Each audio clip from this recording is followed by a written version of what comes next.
Okay, so we're in this space and we're just like breathing. Can I just say that as a Black woman, being a leader, trying to uplift your community, trying to uplift the women who look like you, it's a very exhaustive and taxing job. It's very exhausting. And I see a lot of women who have platforms where they try to uplift other women. I just want to let y'all know, girl, I see you. Girl, I see you. So one thing that I just kind of wanted to say is that when it comes to today, what y'all have to realize is that when there is ignorance, history repeats itself, right? So in We Real Cool, Bell Hooks actually talked about how the U.S. government did a study in the 1930s and 1940s, which pretty much broke up the Black man and the Black woman in the home, right?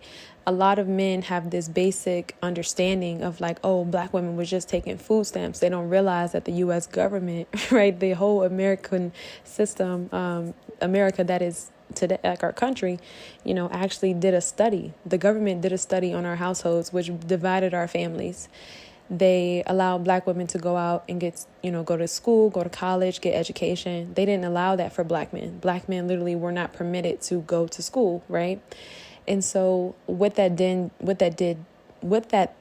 did was breed resentment in Black men, in regards to like their education. Black women. Okay, so that made Black men resentful of Black women in regards to their education, things like that. And Black men started to blame Black women for their lack of education, right?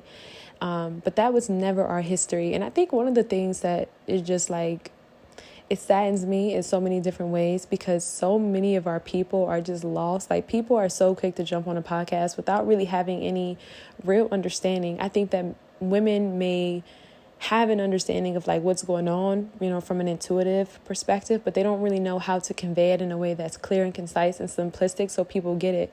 Men are desiring women who are quote unquote feminine is because men never did recover from that lack of education. They never did make strides in such a way. You had a few brothers who were like, few and far between who did make those strides. And I think that's why the conversation was often go to college, meet you a good man and you can be married. That was often the conversation. But like I said in this podcast episode, as y'all get into it, because Black men did not recover from slavery, right? Black men aren't going to college.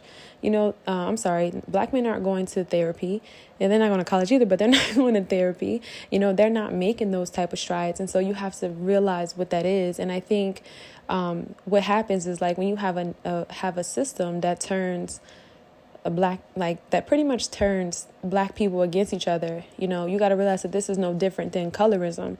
And so I think that until people kind of start to wake up and like educate themselves on our history, I think y'all need to stop having these conversations, to be honest. And I would encourage everybody to stop tapping into these conversations.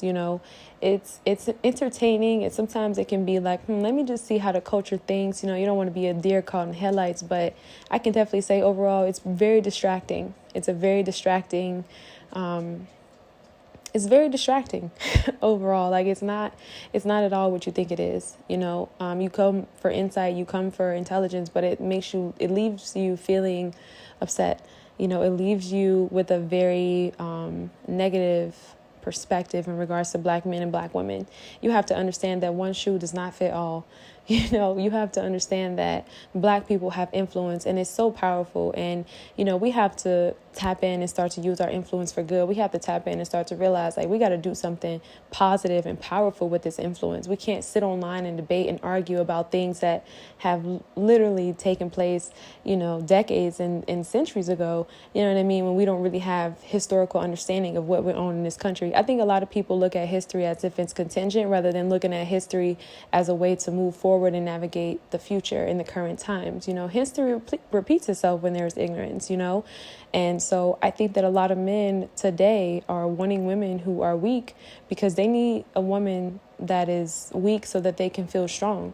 Because while women were being educated, while women were going out doing all these different things, men weren't doing that. I think that men kind of fell into that era of like entertainment, right? And they started to rely on drugs and, crack cocaine, alcohol, things like that really started to flood our communities, drug dealing, that's where all this kind of came in. And, we understand and we respect it because men was like, yo, if I can't get a job, like I got to do what I got to do for my family. A lot of times it was a forced hand, but we in a different time now.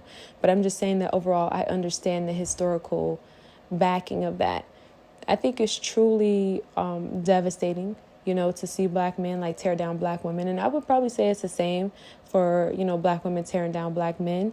But in this podcast episode, I'm encouraging you guys to really hear me out and just more so understand what I'm saying in regards to leadership. I believe that because black men are lacking that education from a historical standpoint, a lot of times what they come out and they do, they're not standing strong and confident as leaders. I think the men who do feel that way sometimes do have a different type of heart posture, like they may come out, they may be a strong leader today, but they may not be married to a black woman, so it's like, it's a very interesting image, but I don't know. I think that, I just want you guys to like understand our history, and you guys will realize the division in between men and women and the socioeconomic status. I think that if more people would look at their mothers and more so look at their lives, then y'all wouldn't be feeling the way that y'all feel. I think a lot of people come online to just kind of argue pain, to be honest. I think a lot of men come online, women too sometimes, but, men aren't going to therapy. They're not reading the self-help books, not as prevalently as women, So it's like, I think a lot of people come online to express, and they don't realize that, like, there's a lot of people who are kind of like dependent on you and you have an influence. People want to hear like what you got to say, and like people really want to like, they're looking to you for your leadership. And so if you're like not in the right space, then that's horrible. I think there's a way to talk to a person that can be loving. I think there's a way to talk to a person that's very calming and like respectful. Like, I don't think you have to talk to people and make them like, belittle them or make them feel small or anything like that. It's not a black woman's fault that a man is not a man. And I think that's the thing, That's why I say, like, nobody talks about those mommy issues. Men don't talk about the relationships that they have with their mothers and how it affects them. You have to understand your woman is not your mother. Women don't get that same grace. People talk about a double standard. I think that's where it starts, and it starts from that irrationality. It's like women don't get that double standard of like, oh, you had a bad father, your father was abusive, or your father wasn't there. Oh, well, men will throw that in a woman's face. But whole time, a man can very much be, the only child, or he can be coddled. Black women are coddlers of their sons. Okay, this is what we know. And I think that sets a lot of men up for major disappointment. It's no different than if you have a great father who tells you that a man should pay for everything. He should pay for everything. You shouldn't have to worry about nothing. You see how that kind of sometimes can set your daughter up for disappointment. When, she's older now, her and her boyfriend may be in college, or they may be, working jobs, and he's maybe not in a position to provide for everything. You see what I'm saying? So I think that we have to really look at like a generational thing and just start to realize the narratives in our communities. I think that we are too often really trying to fight each other. And then I think there's that element of like trying to please each other. I say this all the time, but I think it's so funny because it's like, 2018, it just was different. Times was different. There wasn't all this disrespect. There wasn't all this rah-rah. Like, the internet really got us in a chokehold. And it's funny to me because I don't think people realize it. To go online and to be like arguing and fussing and fighting with people and, trying to get men to understand your point of view and love you and see you. It's just crazy to me. I mean, it's completely destroyed relationships. I think it's so funny. I would definitely say it was Satan's agenda, 100%, because it was from the beginning of time. I mean, I literally just told you guys, like, it's crazy how the U.S. government, the U.S. government, while we're out here voting for the president and X, Y, and Z, this whole nation decided to do a study on African-American households. That's insane to me. That's insane to me, bro. That they did a study on African-American households, on how to divide the black man and the black woman. That's crazy to me. So if y'all don't see the influence and y'all don't see the love and y'all can't rekindle that, then that says a lot. Like I said, I think that black men never recover from slavery. I think that women, we coddled them. We coddled them from slavery, right? From the castration, from the emasculation of white slave owners and so forth. How emasculating must it have been for a black man to have to cower down to a white man that he know without a second of a doubt, he could take. Like, that's so heavy. And so I don't know. I think that life can be really cold. And I think that it's time for us to kind of lean in more to each other and be a little bit more loving, be a little bit more understanding. Black women were literally raped. There were no laws to protect us in regards to rapists. There were no laws to protect us. I told you guys about Sarah Bartman. Like, y'all got to tap in. And I don't know why y'all see this stuff and it's like it bores you. I'm not sure. I think maybe the American institutional systems could possibly be something that, would shift you in such a way to think that your history and your culture and the pretenses of it and all that came to be, everybody talks about ancestors. I don't know how you would look at that and say that this is boring. Too many people jump online and it's like they're sharing information from the current times. Like, we all could sit here and look at, TMZ and the Shade Room and glean from our opinions. Like, okay, like that's not very insightful. I think that's probably one of the things I would definitely say it's probably hard about being real in this world today, because it's like everything is just so fake. Like, just be yourself. Be yourself. If you're not the type of woman to move a certain type of way, then that's okay. Period. Nobody's shaming you for not wanting certain things. Nobody's shaming you for not wanting a business. You're not that type of woman. That's okay. Period. Like, and I think that's the thing. Like, so much of it has become about pleasing other people. Everything that I am is from what I've seen in my own life. I'm so grateful for my life. My life was very unique and it was very much tailored to myself. 10 years old, my dad's taking me to see multi-million-dollar mansions, telling me I can have anything I want in this world. You know what I mean? Family is entrepreneurial. Family is artistic. You know what I mean? My mother, a reader. She was aspiring to be a teacher. You know what I mean? Like, I remember being 12 years old, me and my cousin sitting down, writing stories, urban type of stories. My mom used to have all these urban books. We would read them sometimes. And me and my cousins were sitting down writing the stories about girls like us. Girls who had been through certain things. We used to grow up downtown. Downtown Cincinnati was not this nice place. It wasn't all this gentrification. It was actually pretty rough and rowdy a little bit. And, just being down there, seeing certain women, seeing certain things when you're young, nothing crazy, but more so just like, oh, wow, you're being exposed to life, essentially. And we were try to put together some little short stories, and we would try to tell the stories of like Keisha and Tiffany. That was my name. That was my doll name. Her name was always Tiffany, because I think I always saw myself becoming this woman of like class, and I remember back in the day when Tiffany and Co was like this big thing. My mom had Tiffany and I thought it was like the classiest thing, it was like the baby blue, like, it was just so real. And so I love that. But everything that I am is from my experience. I'm not the type of person to sit up here and be like, oh, I became that because I saw it in somebody else. And it's never wrong with taking inspiration. But I'm going to just say this. A lot of people talk about this spiritual trip. Then you got to put faith in God and know that your life has, like, he has a plan for your life. And glean back from your experiences and know that life was always teaching you something. I think the problem today is that we have this over sense of like comparison. People want to look at the next person's life and the next person's life, and they want to be like, dang, like, that looks cooler than what I got going on.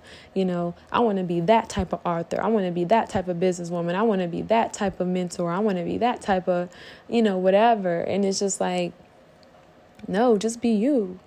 Be you. Like, let your experiences speak for yourself. Like, I'm pretty sure if you over the age of like, at this point, everybody on this podcast is grown. Y'all grown. Like, live for you. Live for you. And like, I highly encourage you guys to tap out of all those type of conversations. It's rooted in ignorance, because I can assure you one thing, it's Black History Month. And if you really take the time, it's funny because it shouldn't even be like Black History Month. It should be like, just because you're a grown person, you should know who you are in this world, especially as a Black person. Like, there's so much that you haven't been taught about yourself, and not every person is going to be like a Rasta. Not every person's going to be like, you know what I mean? Like, that's just a different person's swag. But like, tap in and like know who you are and like become that. It's different for everybody. Like, Black people are beautiful. We are diverse, and there's a lot of variety. So don't feel like you have to fit into one space. Don't feel like you have to fit into one, element, but don't sell yourself short. That's all I got to say. Because I think at the end of the day, when you look up and life goes on, it's like, it's just you.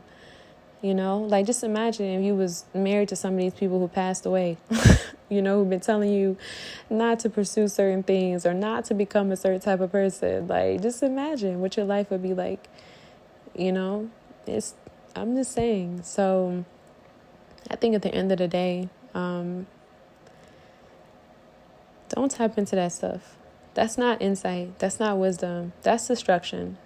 That's straight up destruction. Like, they're not speaking from a space of truth and love.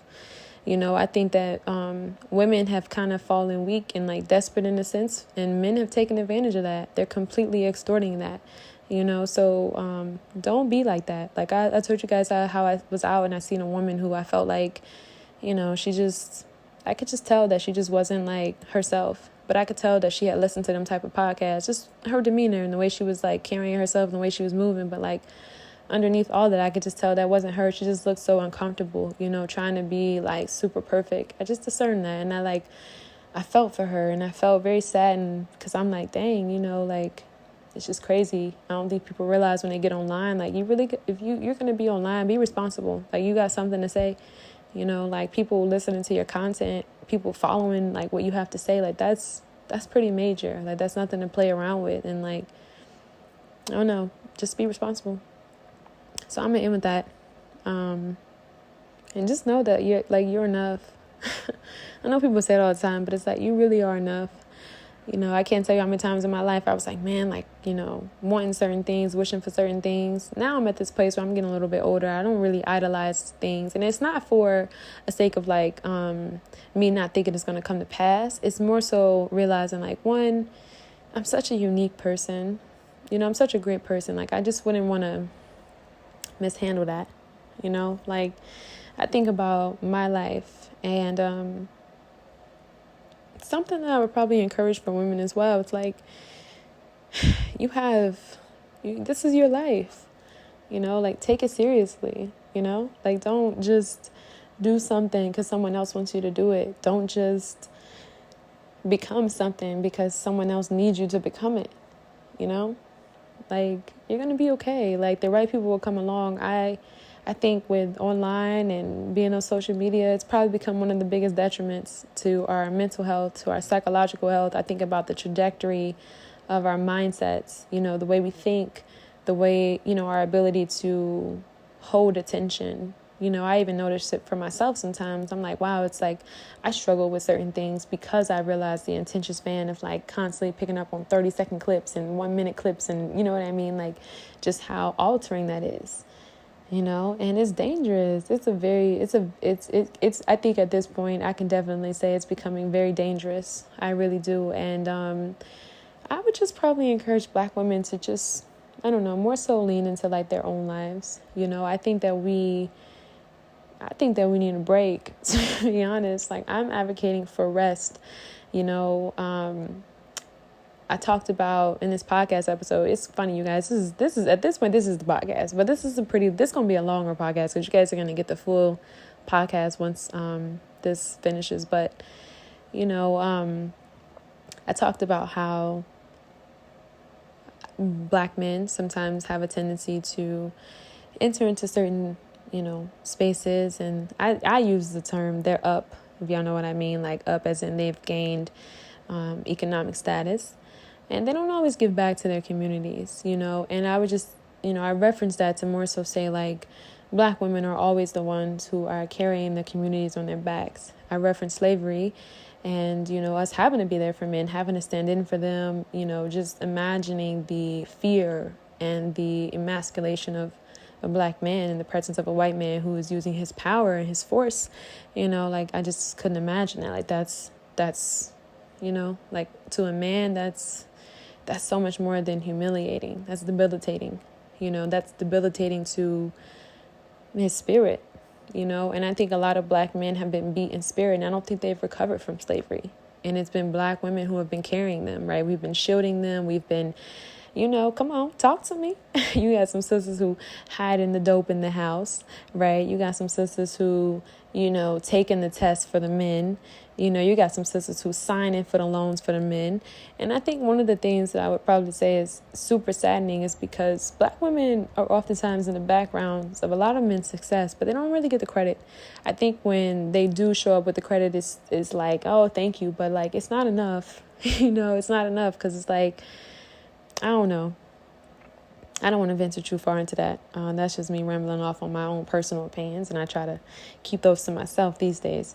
But from a factual standpoint, Black women have been carrying our men on their backs. We've been carrying them, and I reference this later in the podcast episode, but it's true. It's like when it comes to a sister, honey, it's like a brother can see you struggling, and instead of, offering a hand, he hands you a shovel, and I think that that's what the psychological effects of racism did to Black men, in our communities. They don't see us as soft, and it's always been the white woman who is pristine, and she has a completely different mindset. I want people to realize the origins of like femininity. Where does it come from? It's so much of it is rooted in sensuality in a sense, but a lot of it is rooted in sexuality. And so you have to realize that as well. Marilyn Monroe was murdered and, abused by a lot of her ex-husbands and, considered a woman who was loose,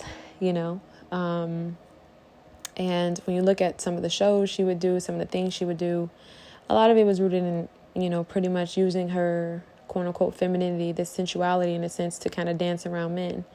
And one of my favorite YouTubers actually talked about how men don't know anything about women, and women know a lot about men. And I think that white women especially know how to use men and manipulate them and become this soft little, kind of like fairy type, to kind of like manipulate them a little bit. And men eat it up because men don't have an understanding of women.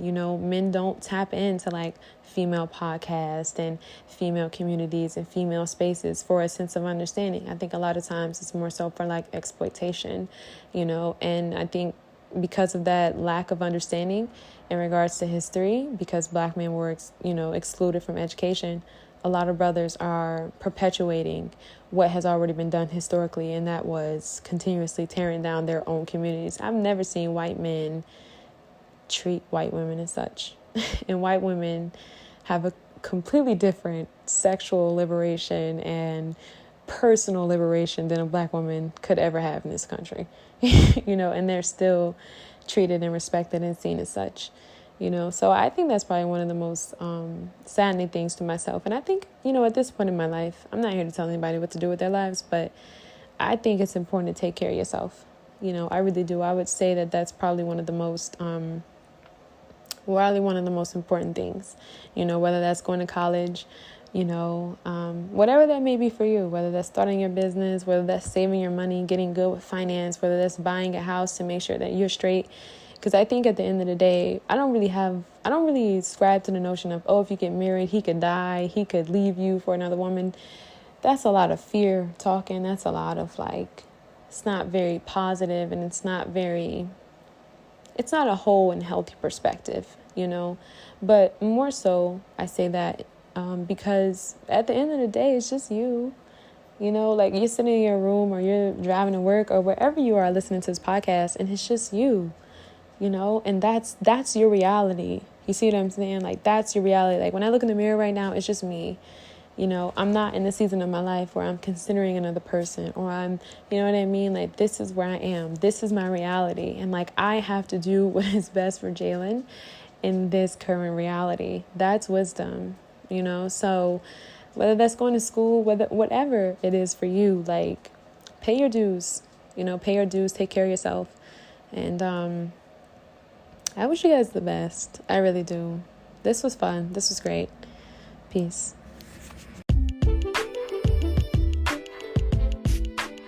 Hey guys, welcome back to the Renaissance Room podcast. And in today's episode, I just wanted to talk about why women don't respect men.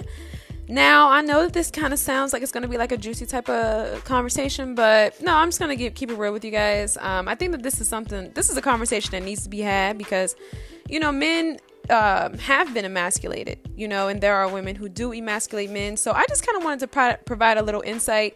One thing I could definitely say that I'm learning, and something that I'm continuously learning, and I've learned and I've witnessed is that, when it comes to men don't really know a lot about women. And, I don't know if it's patriarchy. Bell Hooks actually referred to that as patriarchy. She said that it was, men don't really care to hear about what's going on in our communities, right? What's going on in our sister circles? What are the things that we're discussing?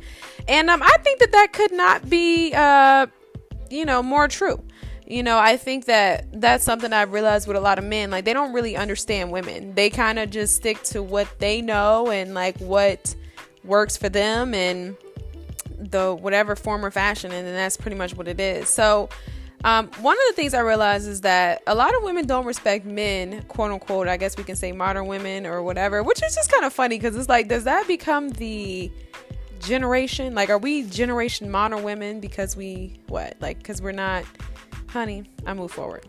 So anyway, because it's just funny to me. It's like any woman who has any financial provision in her life, like if she's, taking care of herself like a human being probably should do, she's considered modern. So it's kind of funny to me.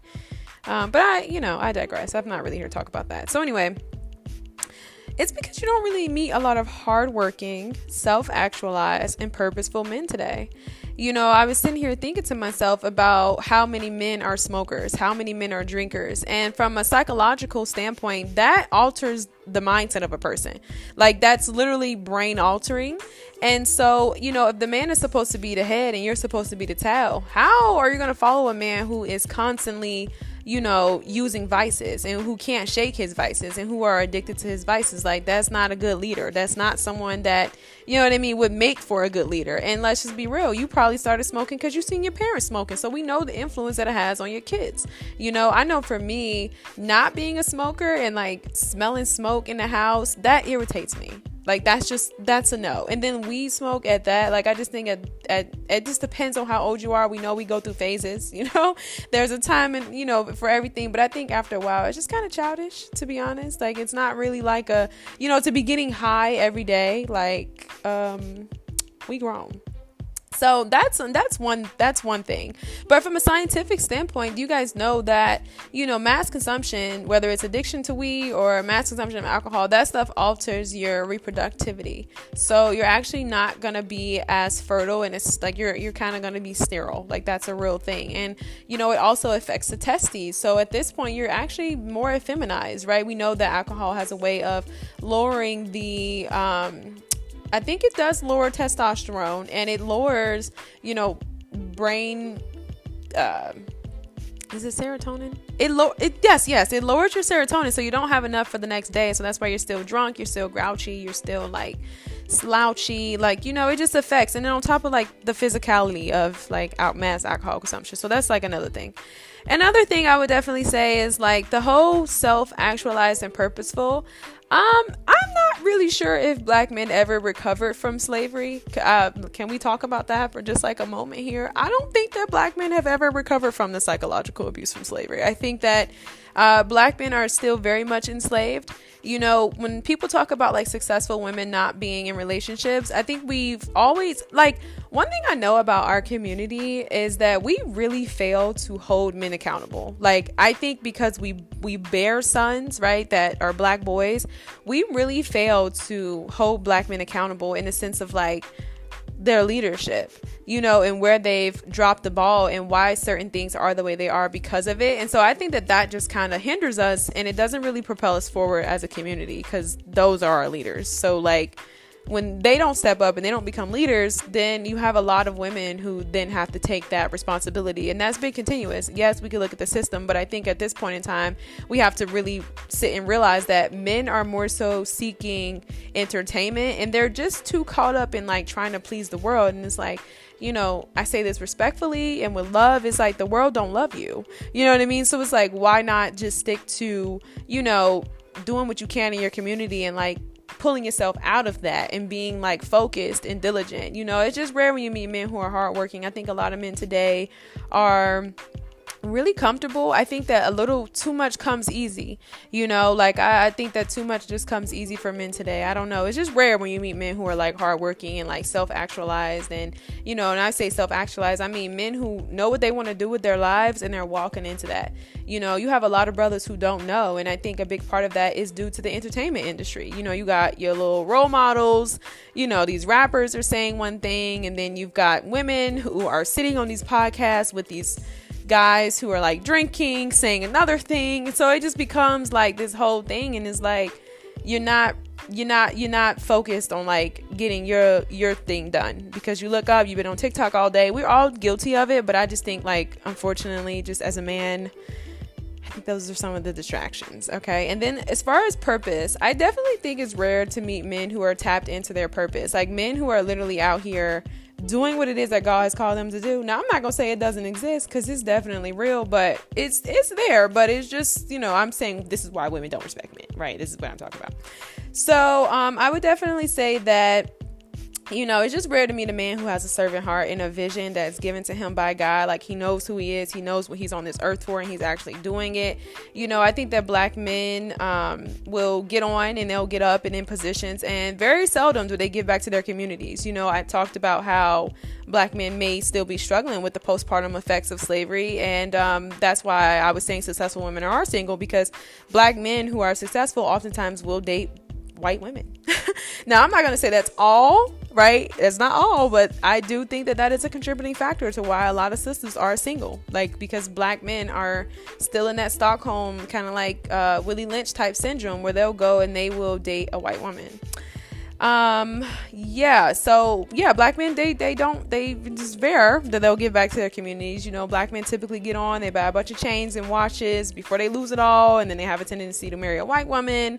Or they use it all and then they can't give back, and it just like, it just kind of, it's just like tough, So I think if a man doesn't really have the wisdom to kind of like pour into your community, it's tough. It's tough to really follow his lead. So women don't respect men anymore because men don't respect themselves. And that's pretty much like, that's the biggest thing. I was sitting here thinking about marriage and why a lot of women don't want to get married anymore. And I think a big part of it is because women are trying to figure out, is it worth it? Women do sacrifice a lot for marriage. I think a lot of times the conversation is, oh, this man is being faithful to you, he's being loyal to you, and he is just, he's not dealing with other women. I do think that does say a lot. Like, I think that having a man who's like a stand-up is good. And I'm not really trying to put me in the middle of this. I'm just more so saying, like, women sacrifice a lot. Like, the conversation is always, oh, he's with you, so he can't be with other women, like, you should be grateful, rather that conversation being like, this woman put her whole life in your hands. You know what I mean? Like, her whole life, her whole entire life. Because if you choose right, most women are about to elevate your life.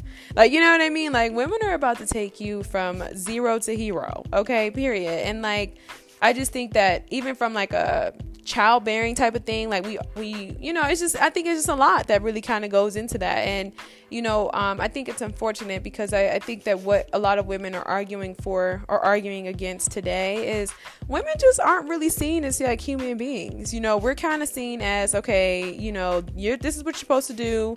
You're supposed to pretty much come into a man's life, and you are the one who is going to have kids. You're going to make the sacrifices.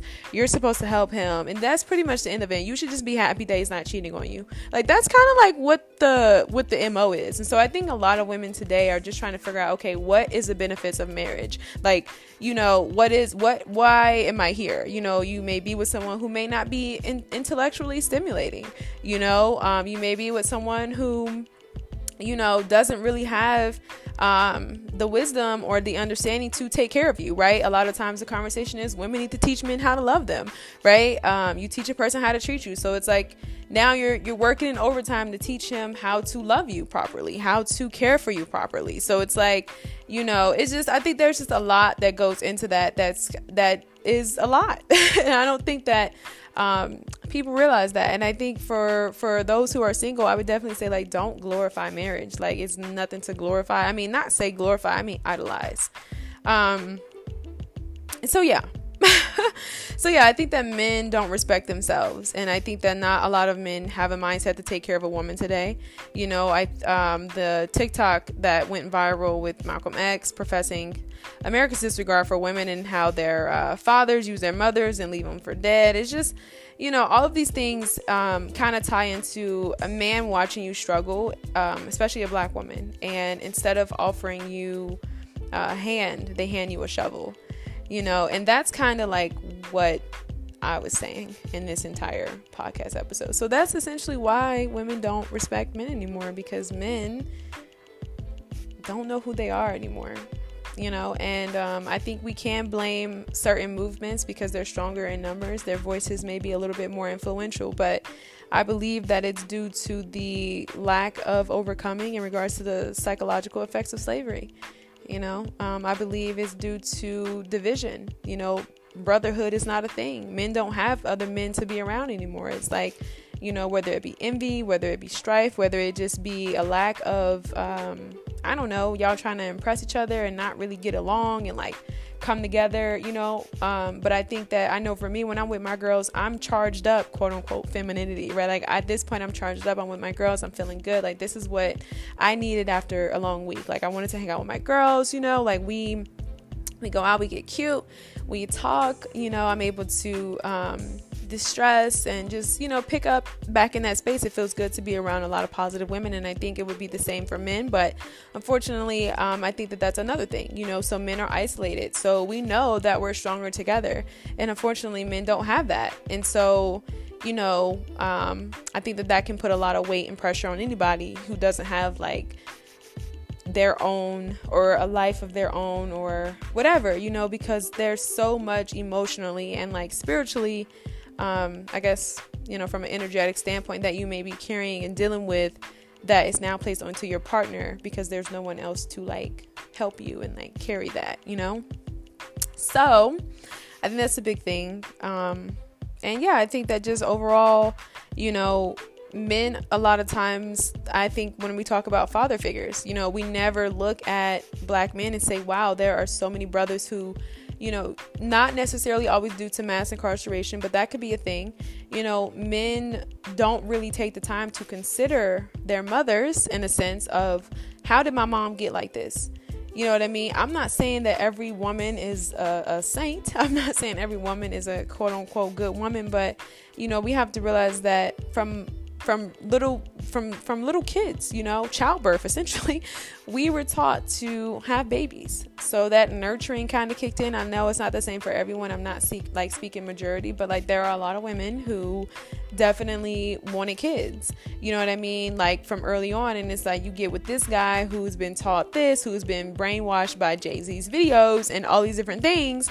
And, here you are, young, sweet, thinking it's about to be this, thinking that you're finna have the if Bill Street can talk kind of love. And this brother come up here and show you something different. And it's like, oh, wow, wait a minute, hold up. Because let's just be honest, how many fathers have talked to their daughters about men and told them what to look for and how to, you know what I mean? So I think that just from a communal standpoint, we have to be compassionate with one another, and we have to kind of tap in and just like start to understand why each of us do the things that we do. And I think from there, that's the only way we can really heal and like rebuild community and rebuild love, because black love is real. It's a very beautiful thing. There's a sense of understanding there. It's precious, but like I think that takes a lot of work sometimes. And I don't think it always necessarily is the work on a woman. I think it's the work on a man, because I think today men have it so easy now. And they say that like human beings, we're wired to want things easy. I don't really believe that, but that's what they saying, so I think like when you come from that perspective, it's like, dang, okay, well, I might as well just, take this easy route and do it this way versus like trying to figure out, what's going on here and how can I do it better, and like trying to understand a woman. A lot of times men don't look at their fathers and whether his actions or his absence and take that in consideration and how that affected his mother. So you have a lot of guys who will come out and they'll say certain things about women, or they'll treat women a certain way, or they'll have a perception about women without ever really considering the influence of their father, whether it be his absence, whether it's a part of the story that you don't know, or whatever the case may be. I know a lot of times there are mothers who don't really like the woman. So there's just a lot of factors there. And I think I would definitely say, like, don't put the pressure on yourself to find the right person or be in a relationship because, I would definitely say, I think love is beautiful. I don't think that there's like one partner who's lesser. But I definitely learned from myself, like, it's just nothing to really idolize, like, I'm not going to say I'm cynical about it. I'm not going to say that I'm not excited and like happy and all those things, but it's nothing to idolize. I think it's a beautiful thing. I personally wouldn't have it any other way. Like, I do desire it, but I'm just saying, like, enjoy your single seasons because there's a lot that really needs to take place in each of y'all, like in a man and a woman, in regards to like maturity and like becoming and that concept of like being a whole person. I think that's a real thing. And can you help a person become a whole person? I don't really know. I think that may be a voyage that everyone has to take on their own, and I think that sometimes that's taken out of context, and then we have hedonism, where it's like, oh, do everything on your own, like don't value any one person, but I don't know. I think there's just a lot of factors that like go into this. So I hope you guys enjoyed this podcast episode. I hope it provided a little bit of insight in regards to like why women can be emasculating towards men, and I hope that maybe you will just get some understanding from it. And I would hope from this podcast episode, men would start to seek more female spaces, women's spaces where they talk about certain things so that men can start to have an understanding of women, and understand like we're different. We're different, and it's a beautiful thing. So, peace.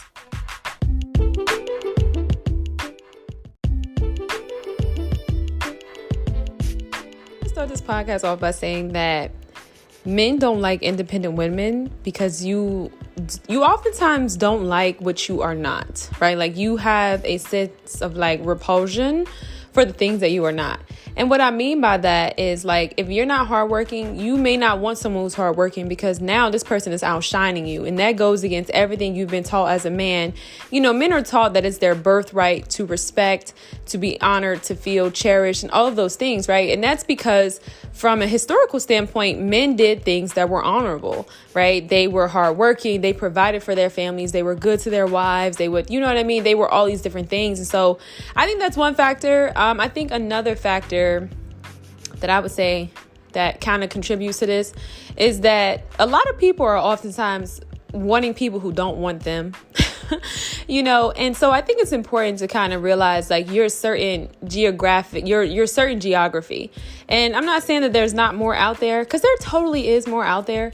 But I think it's just important to just kind of sit in the space and be grateful for what you have and what's in front of you and like what's going on in your city and in your options and your dating pool, because I think a lot of these conversations are centered around people who are just reaching. And I think it's because of looks. It could be, if you're a pretty person or if you're a handsome person, you're told that you should have this type of person.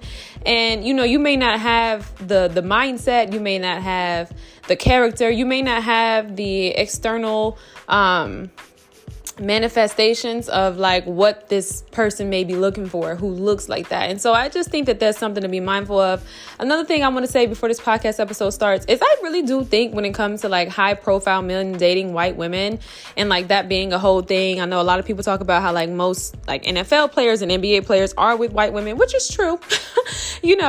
I think that, you have to realize like whose daddy owns the country club, so a lot of times this is really rooted in like proximity, like who's really getting the hotel rooms, who's really flying out, who's really, be able to get the VIP tickets to meet up with the NFL, the NBA players, like, you know what I mean? And a lot of times I think the difference is economic power. And I think that sometimes economic power and status can get you into certain rooms where you can meet different type of people. So that doesn't mean that, you're not worthy or you're not educated as a Black woman. It just means that like it's connections, you know what I mean? It's connections. So I think that like keep in mind, like, you know what I mean? Like that's sometimes how those things kind of kick off. And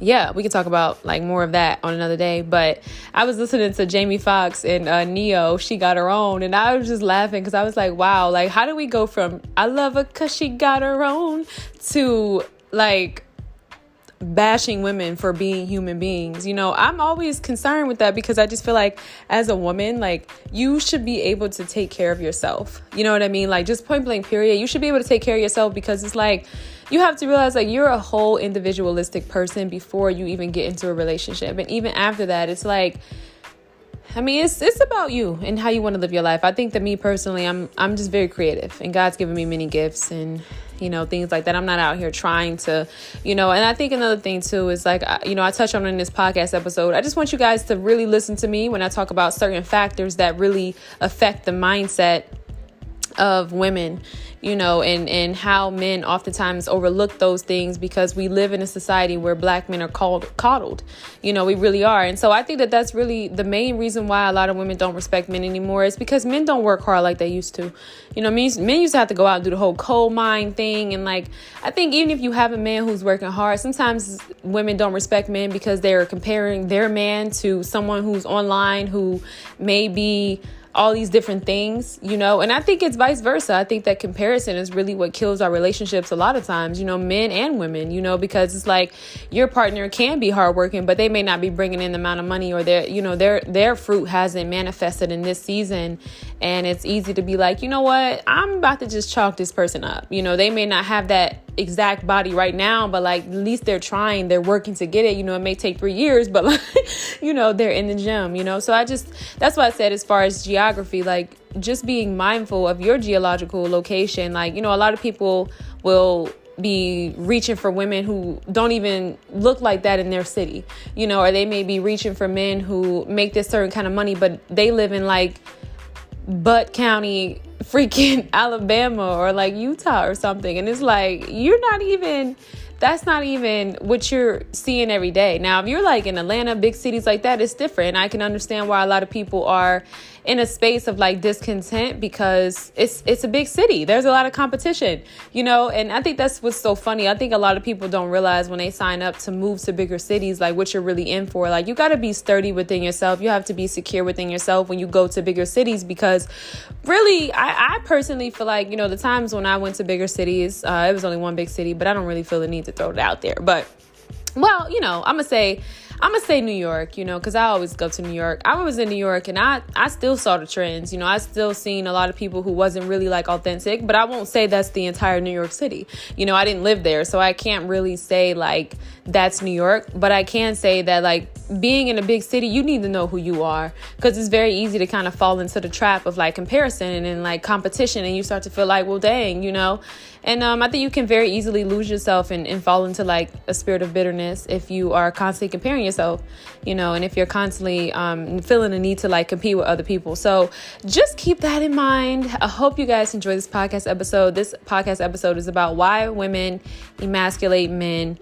And yeah, I'm totally providing a lot of insight in this. So I hope you guys enjoy this podcast episode.